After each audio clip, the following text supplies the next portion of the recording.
If you've been to Paris a few times, or if you live here, or if you've only visited once, you might have a Moby Dick building. The building that has always evaded you, that you've always wanted to see inside. The facade might look amazing. You might be curious to see beyond that big open door, and you just want to know what's on the other side. And for me, that building has always been the Hotel de Beauvais in the Marais. And this weekend, I tamed the white whale. I got inside of this magnificent aristocratic mansion, and I want to tell you the story about it and how you can do the exact same thing. Dear listeners and dear viewers, in fact, because I'm recording this for YouTube with all the pictures and the videos that I've taken, this is the story of the Hotel de Beauvais and how you can enter it and how I finally conquered the building that's been evading me for so many years. This is the Earful Tower podcast. My name's Oliver G. Let's get into it.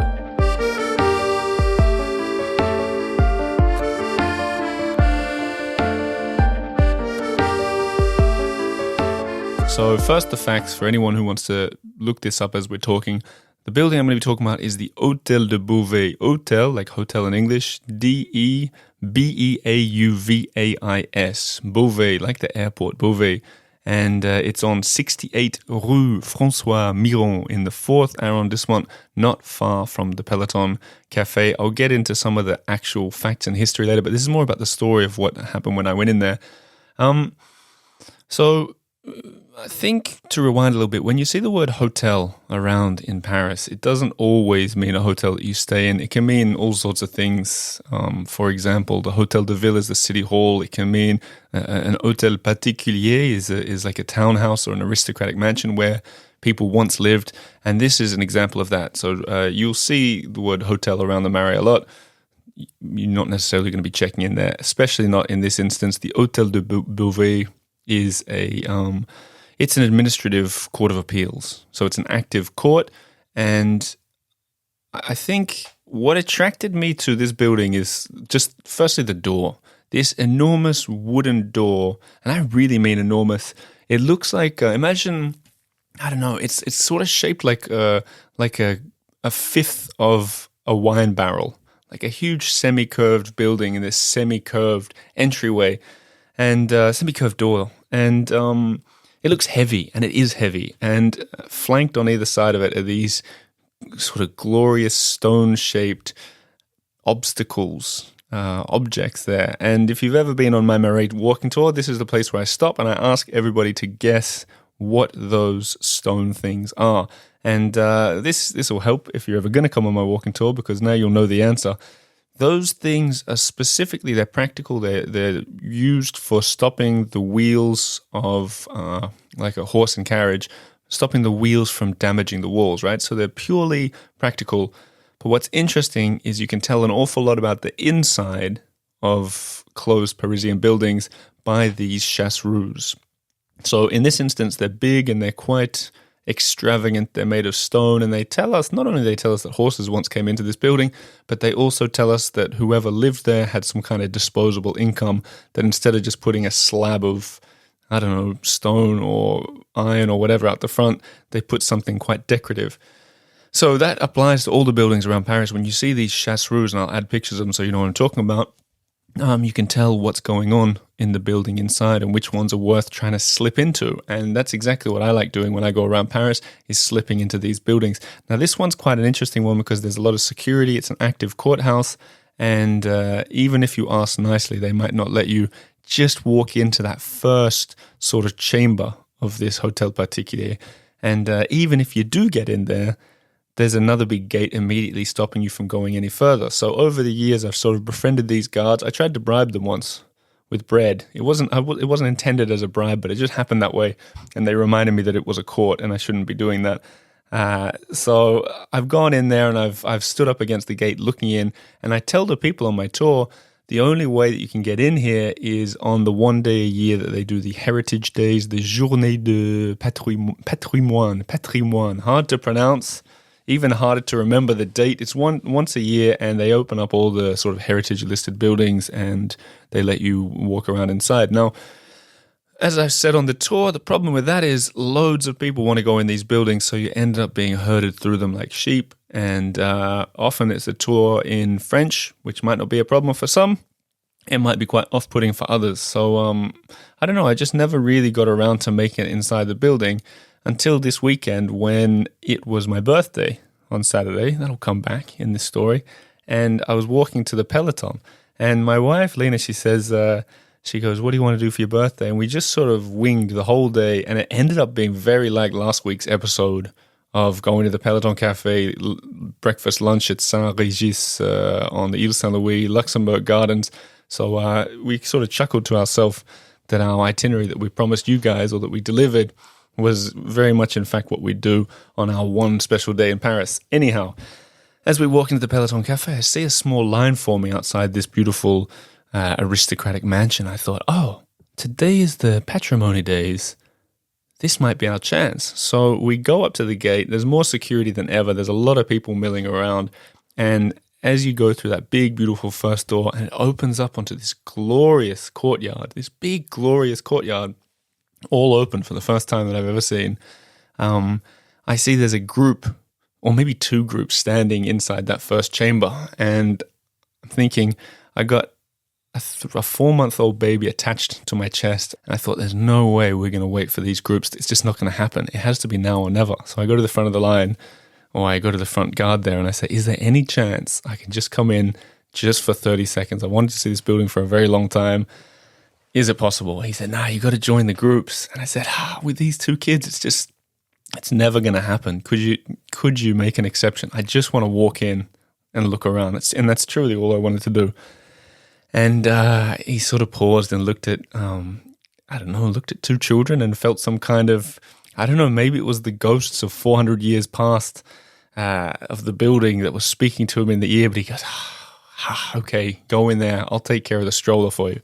So all of us go in. Lena's there as well. We all go in. We have a quick look around. I was like, I've got to just soak this up really quickly before they decide to kick us out. Two big groups of like 30 people each with a guide. And these are, with all due respect, my least favorite kind of tour, where the tour guide is talking to 30 people at once, like sort of reading a script, and the guests look kind of bored.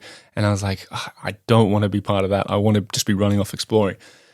So I did. I ran around exploring, taking pictures. And this entry, so just to paint a picture, and once again, I encourage you to look on YouTube or our social media where we're sharing these pictures, but it's from the 1650s. This is, it's been fairly recently renovated, which means these old stones are really gleaming, really beautifully gleaming.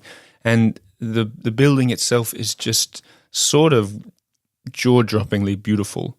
Unusually so. So there's the inner courtyard is in this big oval shape, and these rounded sort of chasse-roue wheel stopper things are all made of stone, are all stretched around this courtyard. There's this old stable kind of looking shaped places right on the back wall. These mascarons, which are sort of animal faces and human faces in stone, up all the way along this beautiful vestibule, I guess it's called, a circular vestibule with these balconies all looking into this beautiful courtyard and just gleaming. You got to get this sense of how clean and beautiful it was and is. And also, I was really surprised to see as you get in there. So imagine me, I'm in there for the first time. I'm just trying to soak it up as quickly as possible. And I noticed for the first time there's a sign on the left with a sort of bronze picture of someone's head. I go up a bit closer. It says that Mozart had even stayed there. I looked it up later. He was like a 10 or 11-year-old when he was there, maybe just for a couple nights, but I thought he'd actually lived there. But even then I thought Mozart at 11, that could be that could be the equivalent of Taylor Swift now. Maybe that was the peak of his career. I don't know. So there were all these things just coming at once. And then before too long, so only like 20 seconds has passed, one of the senior security guys comes up to me and says, "What are you doing? Which group are you with?" I said, "Oh, no, your colleague just said we could look in really quickly." And he goes, okay. Yeah, okay, all right. Well, make it quick. So we're looking around. I've got this stress of time. And there were 3 doors going in separate directions. One that really attracted me with a staircase to the side, right near Mozart's head, if you ever find yourself inside. Once again, if you do ever find yourself inside, it's either going to be because you're going to court or because you're there on the patrimony days. So I see this one spiral staircase that really attracted me, and I went for it. Just went up to the top, took some pictures. Brilliant. Took some pictures of the courtyard from upstairs. Admired what I later learned is eclectic French Baroque architecture. Eclectic French Baroque. There you go. And I went back down again. And that was when I saw inside the second door with a really impressive stone staircase. And I thought, oh, that's where I really want to go. And I sort of looked in there and I realized I'd been pushing my luck already.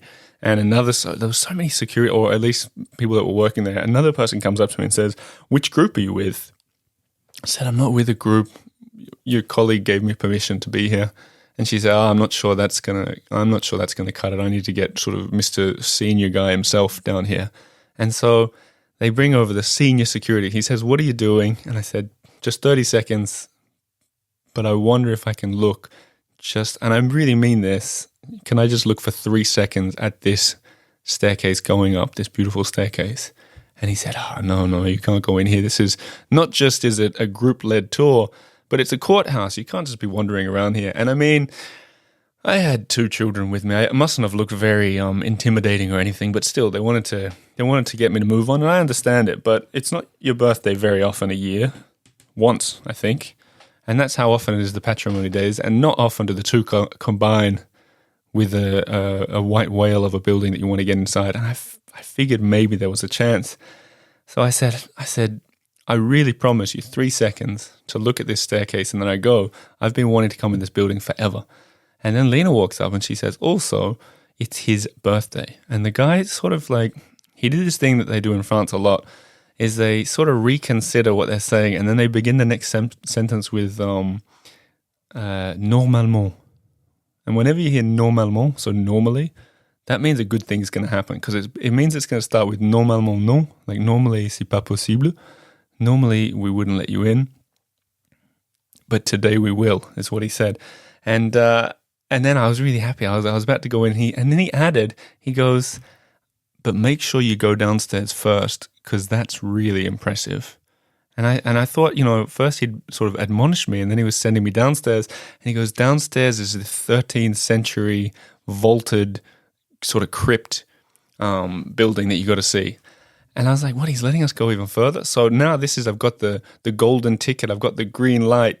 And first we go downstairs. And if you thought the upstairs was splendid, try and get your head around this. 13th century, it's the only part of the building left from when these monks ran it. And 13th century, I'm saying it out loud, the building is from the 17th century. So it must have been some kind of a monk building where just the very bottom floor remained and they built over it. And so you go down these stairs, and then there's these really also renovated, really beautiful, clean, pure white walls with this vaulted ceiling. And I mean, just spectacular. I love this building. I had no idea it was there. So I had a look at that on the bottom floor, raced upstairs. And as we were coming upstairs, Astrid, my 4-month-old daughter, had fallen asleep. And at this point, all the security have sort of taken, I don't know if they've taken pity on us or if they've decided they like us or something. And they go, "Oh, the baby's asleep." Well, you do know that this was once a private maternity ward as well.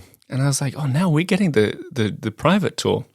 And it turns out that for quite a big chunk of the 20th century, it was a maternity ward.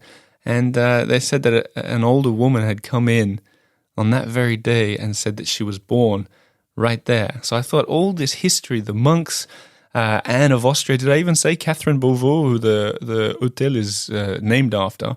I've got it here. Anne of Austria, rumored to have provided Louis XIV with his first heterosexual, hard to say here, Louis XIV with his first heterosexual experience, and favored by the Queen Regent. That's Anne of Austria. And so she was given all these gifts. That's why she got that place. So they're giving us this tour, and they're like, now you got to go upstairs. And that's when we went up this spiraling staircase, took all these pictures, and saw the top floor, which is rather modern and suddenly quite uninteresting, I thought, because, I was there for the old stuff.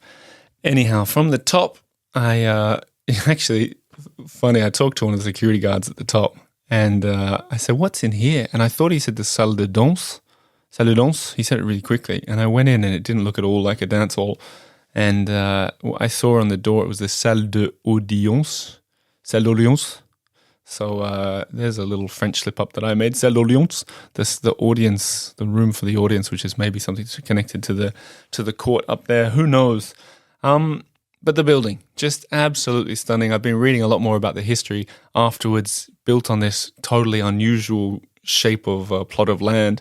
And that's why it's got all these unusual shapes, unusually designed. Totally worth a look. So I said in the intro here that you too can get into these kind of buildings. The easiest way to do it is to go and visit on the Patrimony days, usually in September, end of September. This year it was on the 21st. And they, all around the city, they open up all kinds of mansions. They open up like the Elysee Palace. They open up the whole city, right? But the places that are the most popular have enormous queues. So later in the day, we went to Luxembourg Garden. People trying to get in the Senate there, which is opulence on steroids there.